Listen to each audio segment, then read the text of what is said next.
The celebration of Christmas in medieval times presents a fascinating contrast to modern festivities. This era, rich in tradition and steeped in cultural significance, saw Christmas as more than just a day of merriment. It was an integral part of the societal fabric, encompassing a range of customs and activities distinct from contemporary practices. Intriguingly, many of today's holiday traditions find their roots in this distant past. In this video, you will discover how centuries-old practices and rituals shaped the way Christmas was celebrated, providing a distinct contrast to modern-day festivities. Christmas in medieval times, spanning roughly from the 5th to the late 15th century, was a period of great religious and cultural significance.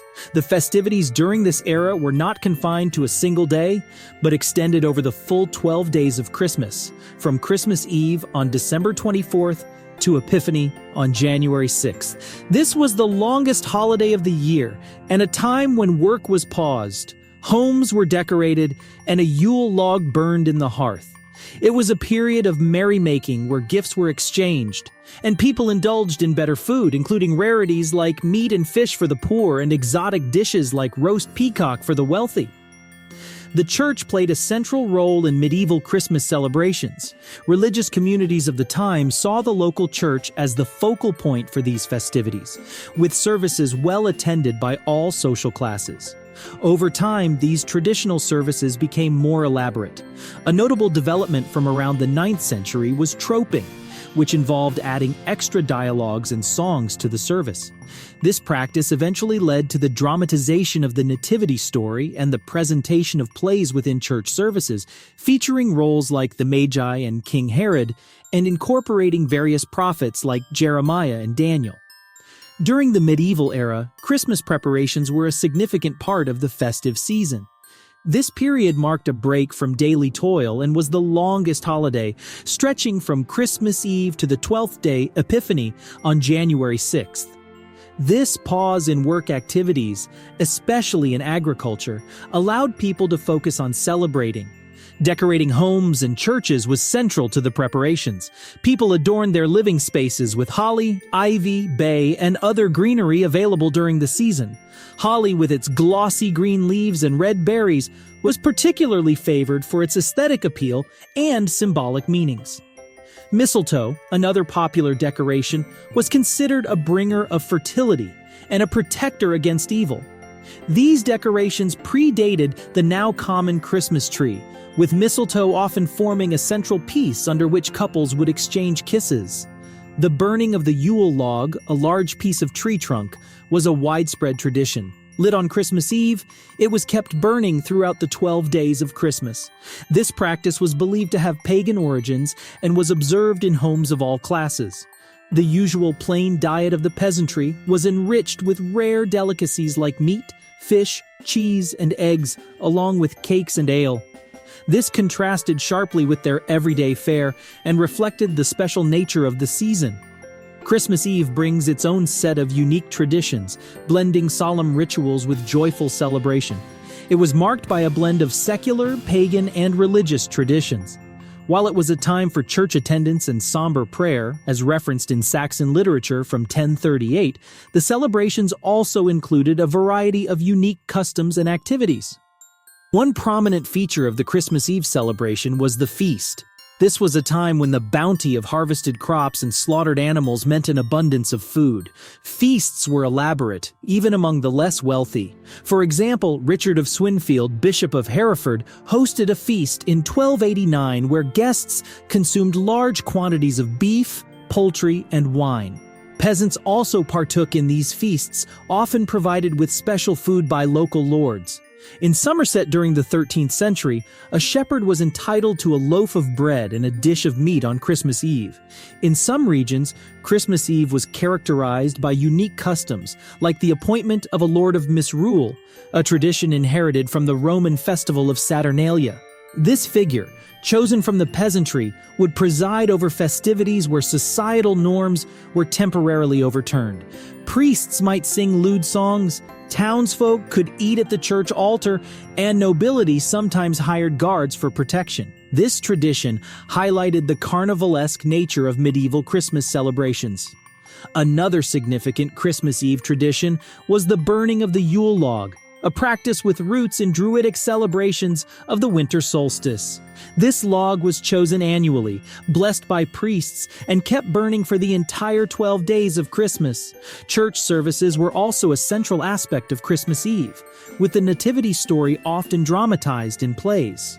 These liturgical dramas were a growing interest of the church and a predominant form of entertainment during the festive period. Carols and caroling, initially discouraged by the early church, eventually became an accepted and well-loved tradition by the late medieval period. Additionally, medieval Christmas saw the creation of nativity scenes, or presepi, a tradition sometimes traced back to St. Francis of Assisi in 1223. Initially consisting of just the baby in the crib and two beasts, these scenes became more elaborate over time, eventually including figures like Mary, Joseph, and the shepherds. The festivities peak on Christmas Day, a culmination of religious significance and communal joy. The festivities began before dawn with a special Christmas Mass and continued through January 5th. The extent of the celebration varied based on social status, with even the poorest people preparing special foods like salted and smoked pork. Lords in the countryside provided festive meals for their tenant farmers with menus including pasties, sausages, black pudding, fish, fowl, roast meats, and sweetmeats. Feasting was accompanied by mumming, where people dressed in animal masks or disguised themselves, going door to door singing and joking. Royalty engaged in similar customs, wearing animal heads and singing special songs. The Feast of Fools, held on January 1st, was another significant event where church officials briefly adopted silly behaviors, including dressing up and singing wanton songs. This celebration often involved role reversals, with lower-ranking clergy members performing sermons and other typically higher-ranking duties. Following Christmas Day, the 12 days and Epiphany continued the celebration, each with their own significance. The 12 days of Christmas in medieval times was extending from December 25th to January 6th, Epiphany. Each day of this period was dedicated to a different Christian festival, such as the Feast of St. Stephen, St. John the Evangelist, and the Holy Innocents. This time also included the Old Roman New Year, which was not initially significant in the Christian calendar, but continued to be a day of celebration. Feasting was a crucial aspect of the celebrations, often lasting the entire 12 days for those who could afford it. Lords were expected to provide feasts for their tenants, with tenants bringing presents, usually food, to contribute to the feast. The types of food served during these feasts included a variety of meats such as boar's heads and dressed birds like geese, swans, and peacocks. The custom of the wassail bowl, where guests would pass around a bowl filled with a beverage, offering toasts and exchanging kisses, became popular by the late Middle Ages.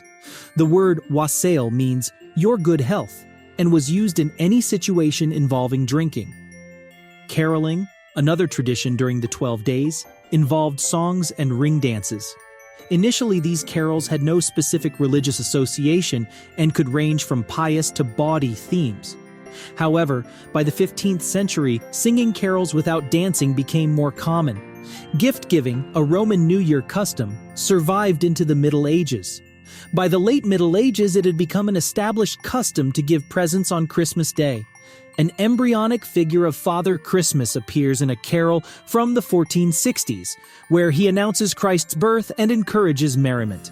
Epiphany celebrations focused on the Magi's journey, often referred to as the Feast of the Three Kings. These celebrations included nativity plays featuring the story of the three kings. In 1336, Milan hosted a splendid procession and play to commemorate the Feast of the Three Kings, with men dressed as kings parading through the streets, followed by a retinue of costumed attendants.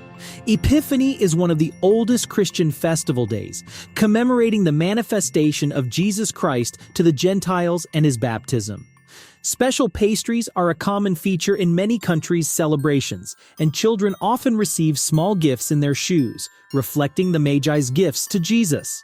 The holiday also includes traditions involving water, reflecting Jesus' baptism, such as the blessing of houses with holy water. The holiday spirit in medieval times was further enhanced through a variety of games and entertainment, integral to the festive atmosphere. Medieval Christmas celebrations were filled with a variety of games and entertainment, reflecting the merriment of the season. One popular game was Snapdragon, where players tried to snatch raisins and plums from a flaming bowl of brandy. Hoop and Hide, a variation of hide and seek, was another favorite. In the game Questions and Commands, similar to Truth or Dare, players who failed to complete a task or answer a question faced amusing consequences like coughing up money or having their face rubbed in soot. The Flapdragon game involved drinking ale or cider from a tankard with a lit candle inside, posing a considerable risk to the drinker. Nipnose required participants to make their partner laugh, while Fly, Feather Fly involved keeping a feather or cotton wool aloft by blowing on it. Hot Cockles, a variation of Blind Man's Buff, involved guessing the identity of the person who struck the player's hands. Archery was also popular, especially in 15th century England, where it was considered essential for the land's defense. Other games like Hunt the Slipper involved passing a shoe in a circle, and Mold My Cocklebread was a cheeky game mentioned by writer John Aubrey. Steal the White Loaf was a game where players attempted to steal a treasure without being caught. Blind Man's Buff, a physical game involving a masked player trying to identify others in the room, was also a favorite during medieval Christmases. Medieval Christmas celebrations were distinct and rich, marked by elaborate feasts and unique entertainment. Don't hesitate to share your thoughts or any historical topics you're curious about in the comments below.